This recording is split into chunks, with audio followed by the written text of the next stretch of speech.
బా శరత్, ఏం శరత్ నువ్వు? ఏమైంది? స్నానం చేయలేదు, ఏం చేయ ఆ బట్టలతో ఎలా ఎక్కిపోతావు శరత్ మంచం? What is wrong with you Sharath? ఎన్నిసార్లు చెప్పాలి నీకు? ఓహో, అంటే ఇప్పుడు ఈ పాయింట్ మీద కూడా నన్ను ఉతుకుతావా? పిల్లల కన్నా దారుణంగా తయారావు. కాదు, ఇప్పుడు నువ్వు తగు పెట్టుకోవాలని తిడుతున్నావా లేదా నిజంగా తిడుతున్నావా? నీ జోకులకి టైం కాదు. ఇది వచ్చేలా రెస్ట్ తీసుకుంటున్నానే. సోఫా మీద రెస్ట్ తీసుకోవచ్చు కదా, బెడ్ ఎక్కిపోవాలా ఆ కుళ్ళు బట్టలతో? ఇది వేసే కదా పైన కవర్. అయినా సరే చూస్తున్నాను శరత్, పెళ్ళైనప్పటి నుంచి ఒక్క మాట వినవు. ఎన్నిసార్లు చెప్పాను నీకు ఇది? బయటికి మటుకు ఓహో పర్ఫ్యూమ్ కట్టుకొని మంచి బట్టలు వేసుకు వెళ్ళిపోతావు, ఇంట్లో మటుకు ఇంత దరిద్రంగా ఉంటావు, కాలు కడుక్కోకుండా మొహం కడుక్కోకుండా. ఎందుకు అలాగా? గీజర్ ఆన్ చేసాను రా.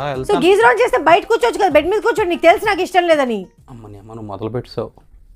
Okay, sorry I'm sorry. నాకు సారీ వద్దు. ఓకే, ఇంకెప్పుడు ఇలా చేయను, దులిపేస్తాను.